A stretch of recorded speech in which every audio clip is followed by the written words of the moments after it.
I've heard it said that the way you see the problem is the problem.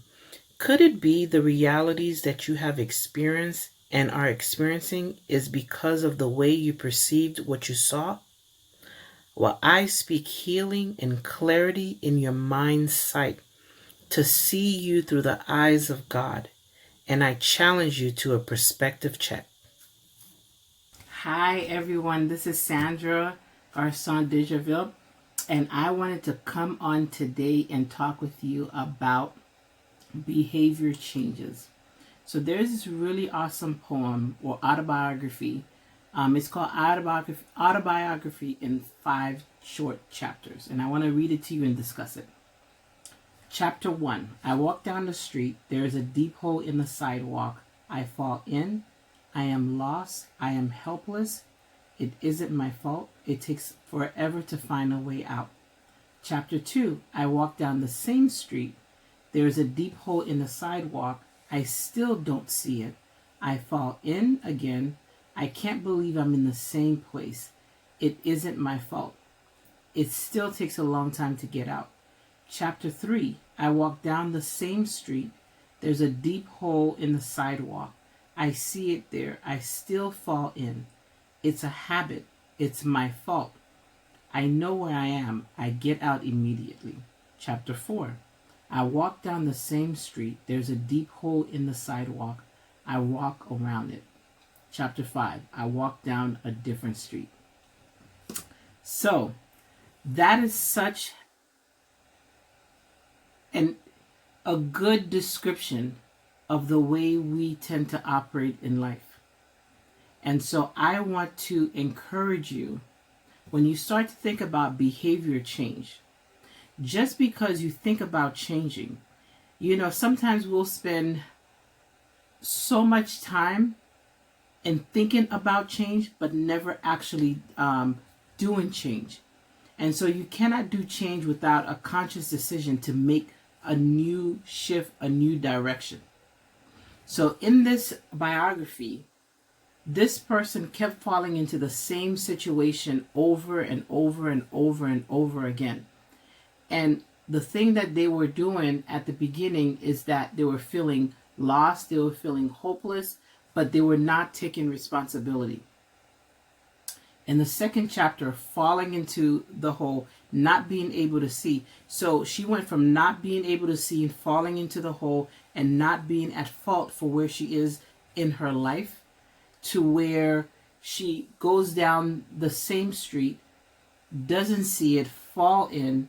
She can't believe that she's in the same place again. We can't believe that we're in the same situation again. The same type of men we continue to attract, the same unhealthy type of behaviors we continue to find ourselves in, despite how much we say we're going to change and we have New Year's resolutions and we have all these different resolutions and we don't change because change does not happen until you recognize where you are. And so in this, on the third chapter, she sees it. She sees the problem, but still fall in. So in change, there is a process. Because you see a problem, because you recognize the problem, doesn't mean you immediately don't fall into it. But the thing that she recognized is that, wait a minute, this thing is a habit, and this thing is my fault. All of our habits are our fault. It didn't matter who introduced the habit into our lives. We're the one that sustain it. And so we want to be mindful when we when there's certain habits in our lives. We don't wake up. We're not on time. We don't love ourselves. We treat people a certain kind of way. All these different unhealthy things that we do, smoking, drinking, sexing, just unhealthy behaviors that we may do that are not healthy to us, or different types of people that we always end up around, somebody who really isn't doing anything with their life. It's not them, it's us. And so we got to take accountability and take responsibility. And so in the fourth chapter, she's walking down the same street, sees the hole, walks around it. So in behavior change, she did a behavior change here. She was in the same vicinity of problems, saw the problem because she recognized it's a habit and she recognized it's her fault, but then decided to walk around the hole. And finally it clicks to her, okay, wait a minute, let me just not go down the street again.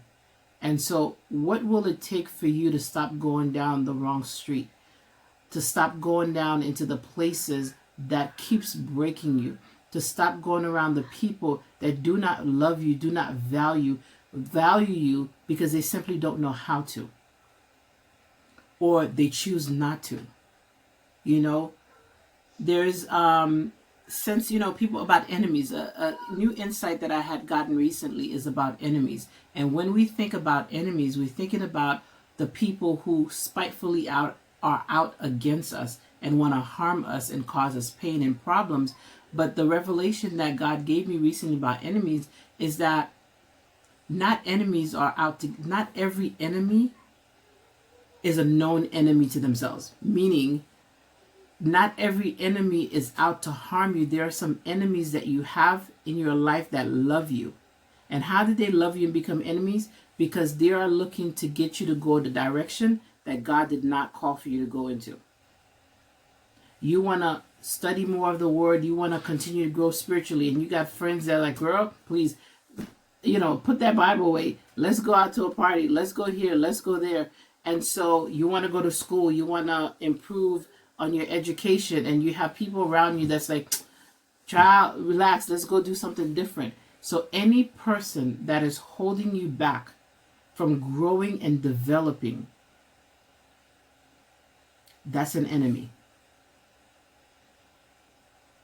And so we don't need to hate them because scripture tells us to love our enemies and those who do us harm. Why? Because we got to deal with them.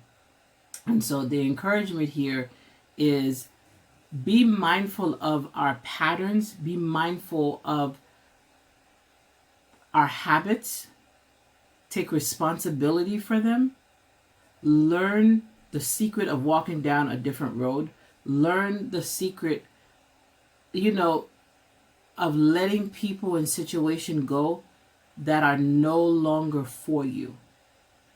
So that's my encouragement today. Hope you have a great day.